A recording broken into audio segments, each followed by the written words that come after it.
1969, at the age of 19, he first met Srila Prabhupada through the book, the Bhagavad Gita as it is, and then later that year met Srila Prabhupada personally in Los Angeles.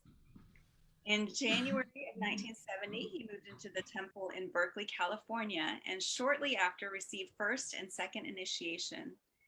He went on to do a variety of services, including book distribution, Sankirtan leader, temple president, college preaching, congregational development, and various educational projects. Mahatma Prabhu is well known in ISKCON for his recorded and live music, most notably his recording of Brahma Samhita. And I also know him for just other like kirtan recordings, but also for his workshops on such essential topics as japa, forgiveness, humility, vows, and marriage. He is an initiating ISKCON guru and has disciples from many countries around the world. Although he knew of Goswami Maharaj for many years, they really formed a relationship and deeper connection when Mahatma Prabhu moved to Dallas in 1992. When he was younger, he used to surf and still loves being on the beach. He is now based in Alachua, Florida. He lives with his wife, Jahnava Dasi, and daughter, Brajasundari Devi, and travels about 4 months a year.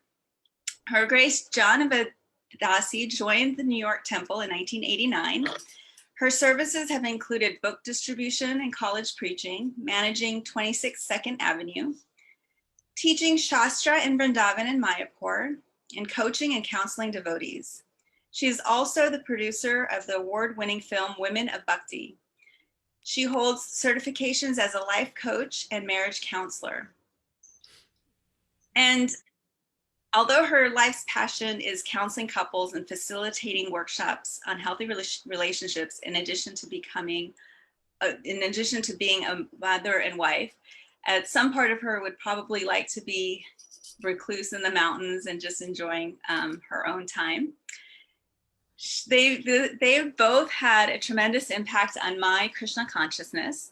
Although I'd been coming to the temple my whole life, I don't think I would have taken it to the next level and become a devotee separate from my parents if it wasn't for their efforts prompting me to make the commitment of initiation.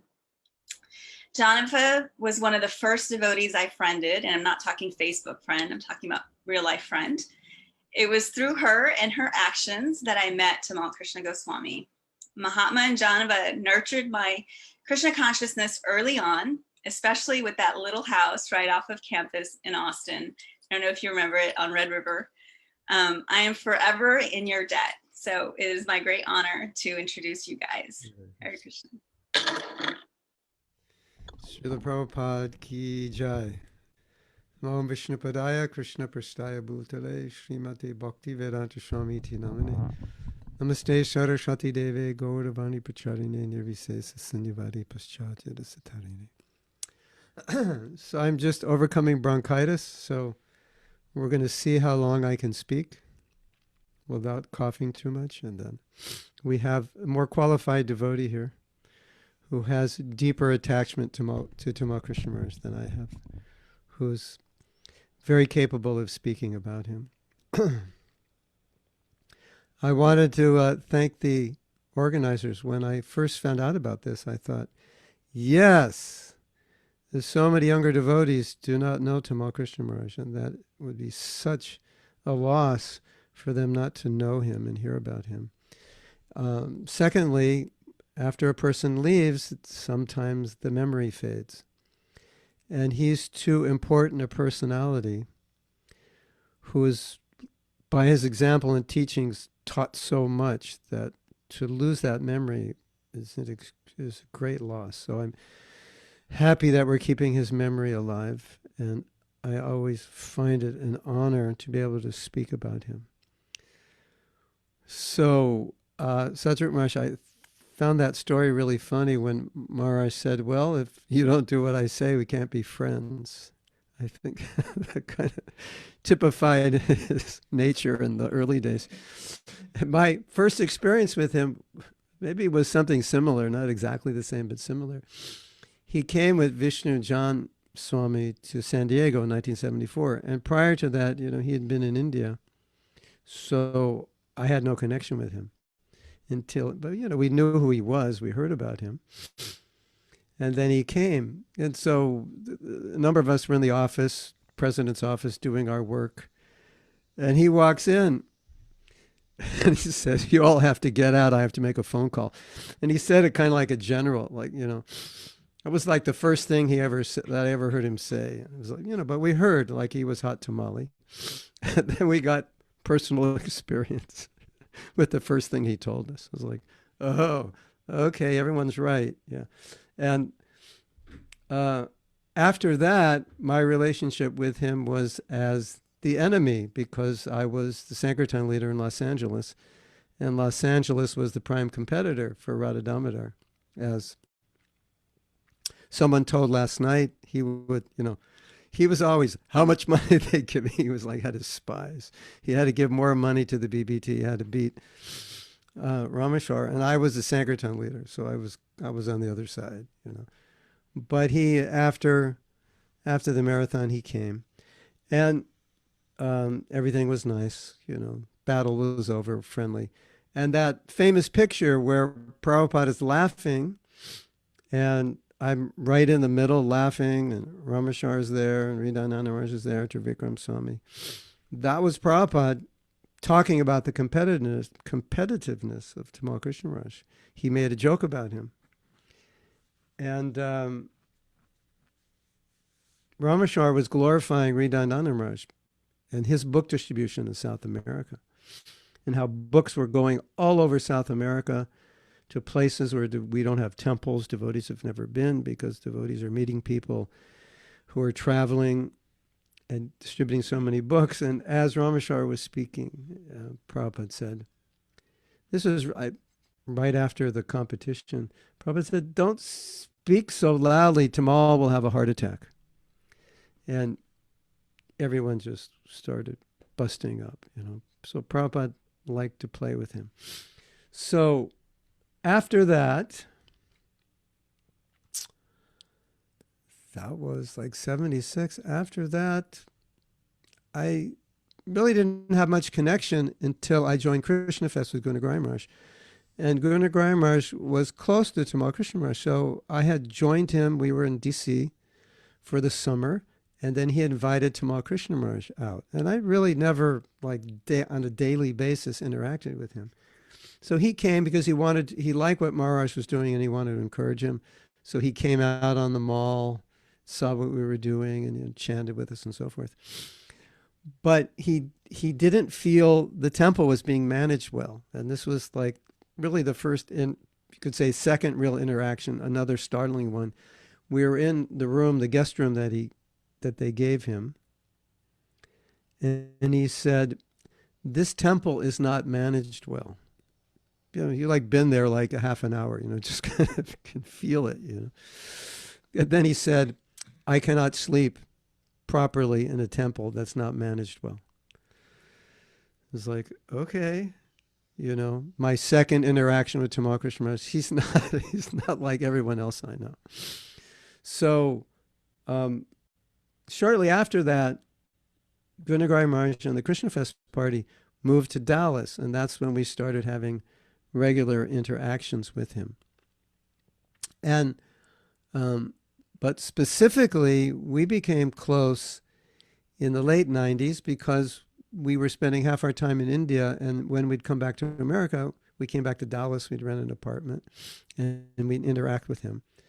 And then we finally went to Austin, which was still in the zone. And then we decided to settle down and buy a house in 2000 and move there. And I think that's when we had most of the interaction. So I was thinking maybe to tell a few things that I learned by observing him that were significant, or just things that I felt were important, stood out, made an impression upon me. One of the things I think we're all challenged with is to see things going on in ISKCON in ways we feel they wouldn't be approved by Prabhupada, etc. And it's hard to watch that sometimes and not be disturbed by it.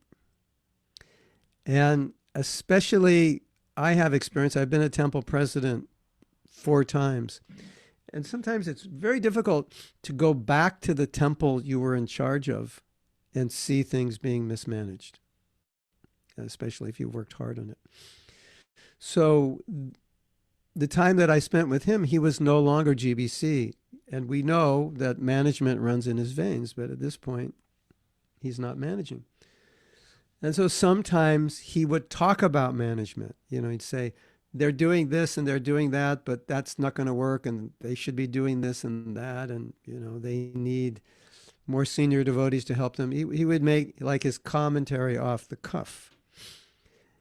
And I could see that what he was saying was spot on, could solve the problems, but no one in the management, at least the North American GBC, was thinking like he was thinking.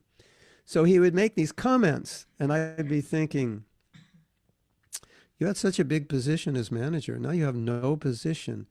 And you're making these comments, and after you make them, you just go on to the next thing like nothing happened, like you're completely detached from it, which was something that I had difficulty with, you know, being involved with something and then watching it degrade. It was very difficult for me.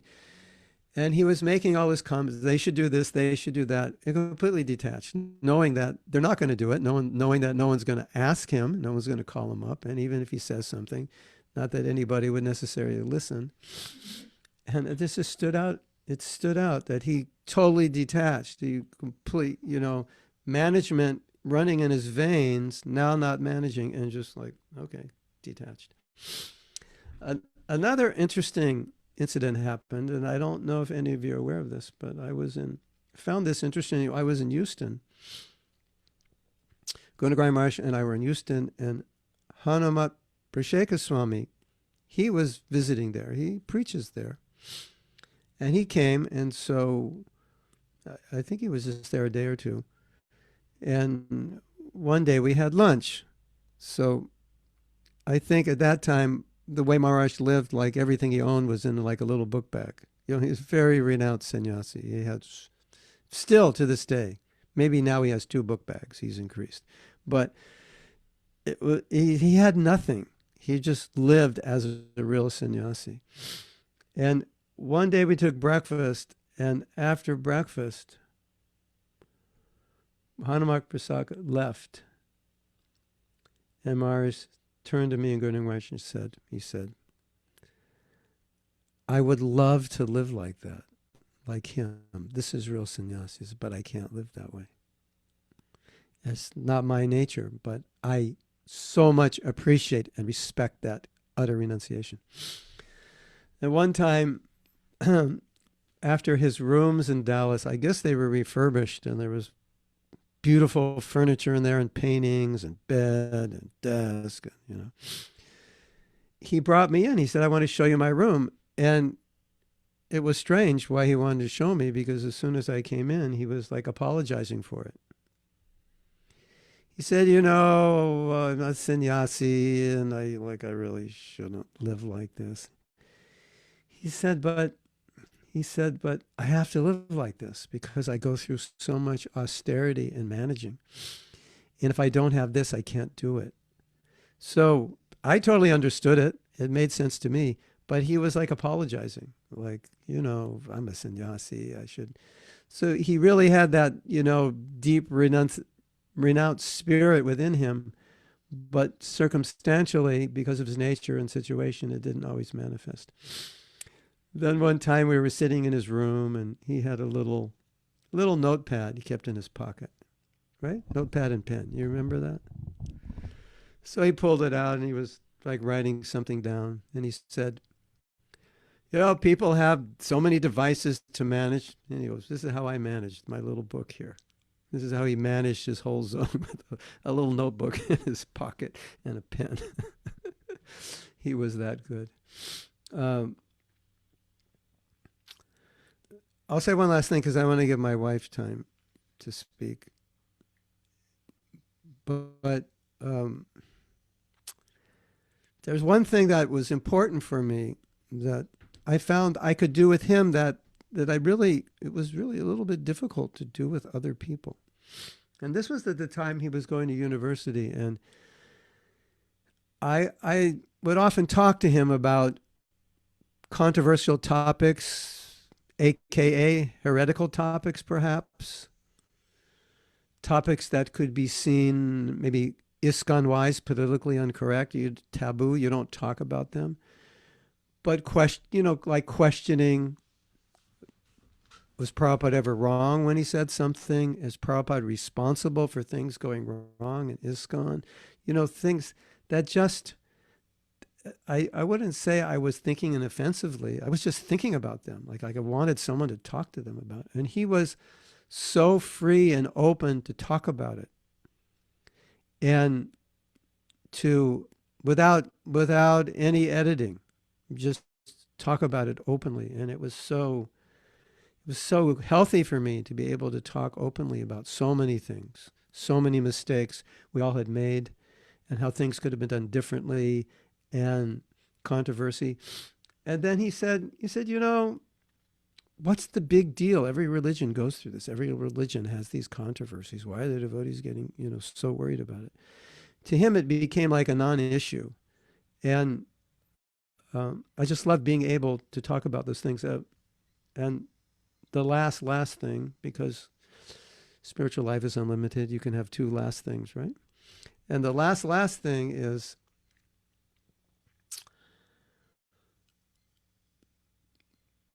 being able to go to someone when there's some controversy going on and there's some siddhanta that's like really deep and difficult to understand, or just having a personal issue in life, to be able to just go to someone and know that this person has such insight into human nature, such vast intelligence, such a grasp of the philosophy, to be able to have access to that person, which he gave me whenever I wanted, was such a gift.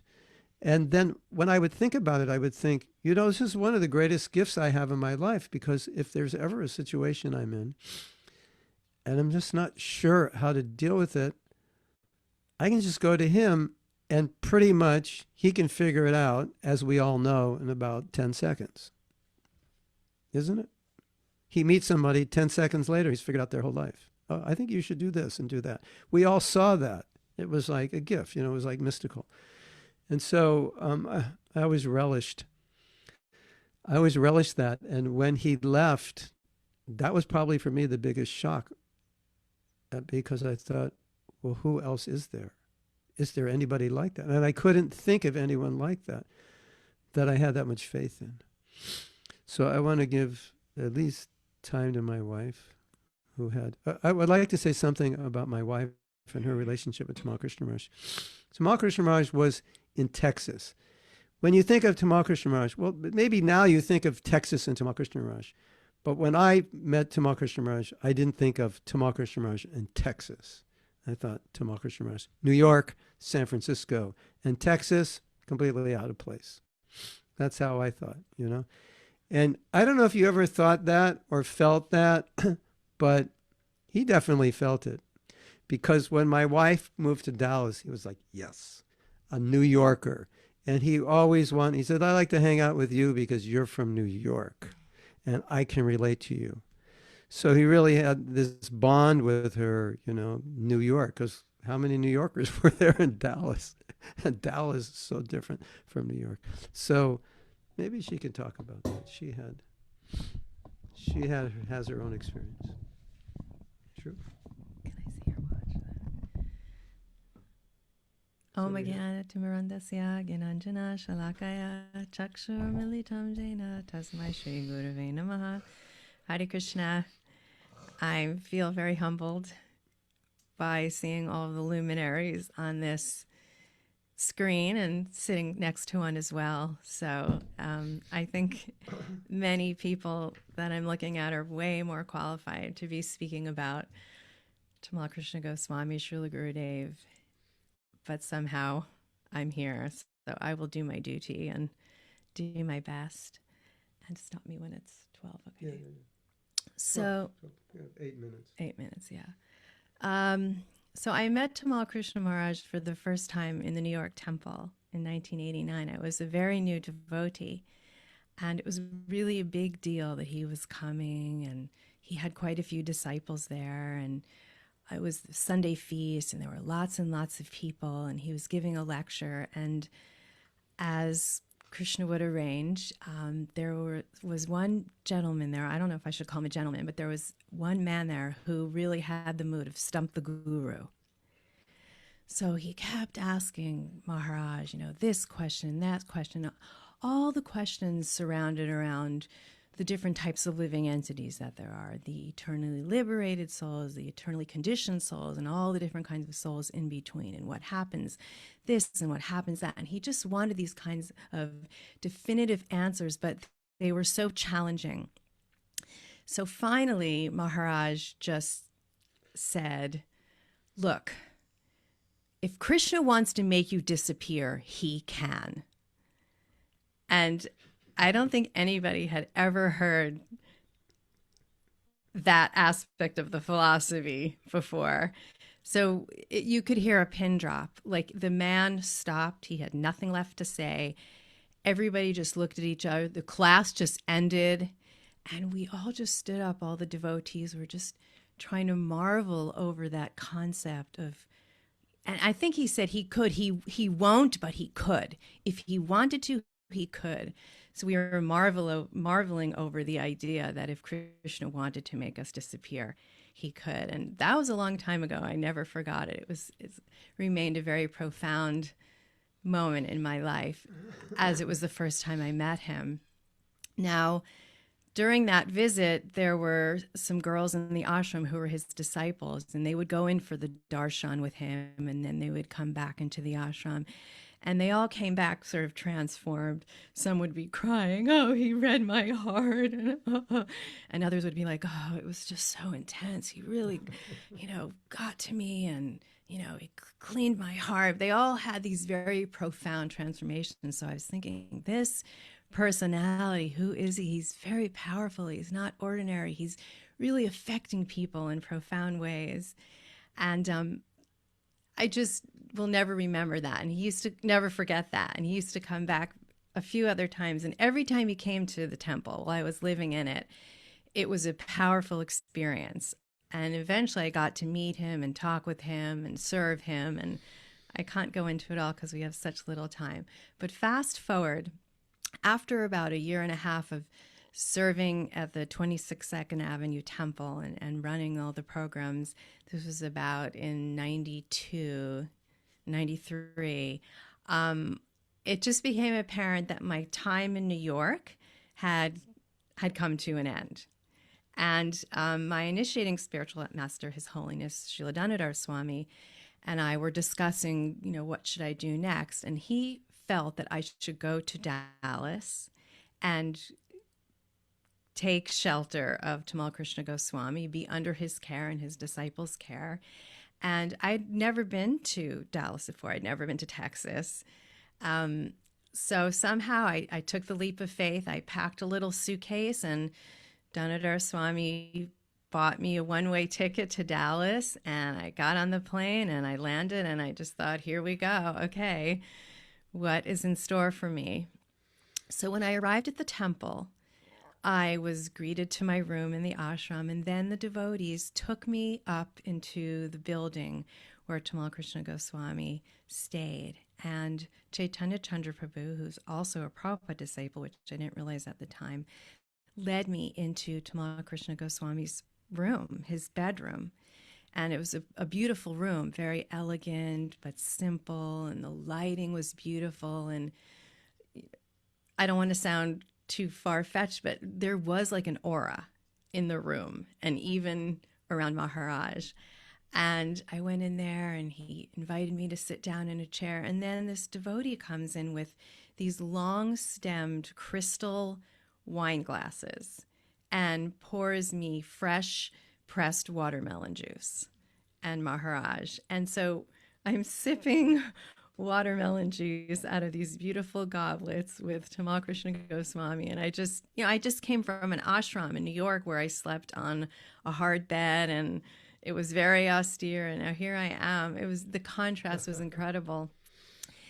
And he was trying to encourage me. He was trying to make me feel welcome and make me feel appreciated and make me feel like I had something to do and something of value to offer. And that's why he did all of that, so that I would feel loved and welcomed and appreciated. And so we could talk about, what can I do here?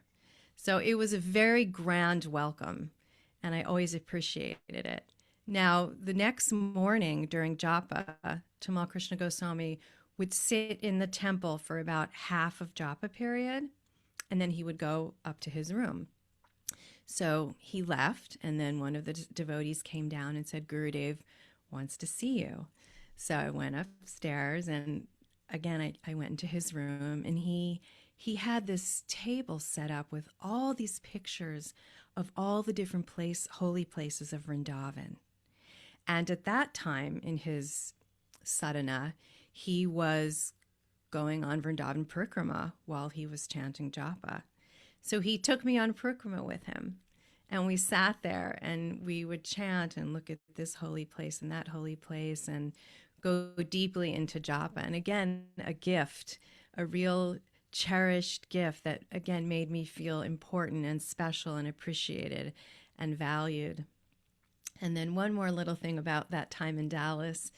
So I, previously to running Second Avenue, I had been a book distributor in the airport, and I used to go to different parking lots and festivals and places like that, traveling a bit. So all the devotees there went out on book distribution to the airport. So of course it was expected that I would go too. And I was very nervous. I hadn't distributed books in quite a few years, and it was a new airport and new people, and you get rusty, right? When you don't use it, you lose it. So I was in that space of not feeling that I owned it anymore. And anyway, so it was a real struggle. I distributed 7 little books and collected $11, which for anybody that knows the spectrum of book distribution, good, bad, terrible, great, that was on the spectrum between terrible and bad. But when we got back to the temple the next morning, when they announced the scores, and then they announced mine, Maharaj said, wow, that's fantastic. Can you believe it? It was her first day in the Dallas airport. 7 small books, $11. And he, made it seem like I had distributed sets of books and won the lottery. It was so beautiful. Okay, we're finished. Yeah, so I had more I wanted to share, but I feel honored and blessed that I could share any of it. And I will just say in closing that since the day, okay, let me say it this way. My life is eternally blessed that I had the opportunity to meet Tamal Krishna Goswami, to interact with him, to serve him. I've got his blessings in so many ways. And the day that he left this world, for me, was the day that the world, and I could even say my life, just, got a little bit darker. And I struggle with that every day. I guess if I was very advanced, I could figure out how to feel his presence in separation and serve him in separation. And I haven't gotten there yet. So I think of him practically every day. I dream of him constantly. Mm-hmm. And he is present in that way, but I truly felt like he was my best friend. Mm-hmm. I hope that doesn't sound offensive in any way, but we had this inexplicable kind of connection and link and bond. And I miss that. I miss that tremendously. And I pray to have it again one day in a spiritual form. Thank you. Hare Krishna. Thank you. And thank you both. And you're right, Jahnava, that you had a special bond with him. I remember how he would be towards you and how you would be after you would see him. You definitely had a very unique and special bond. And it was different than from my perspective as his disciple. And so, yes, thank you so much for sharing your heartfelt stories. Really, they were wonderful to listen to. So, Hare Krishna.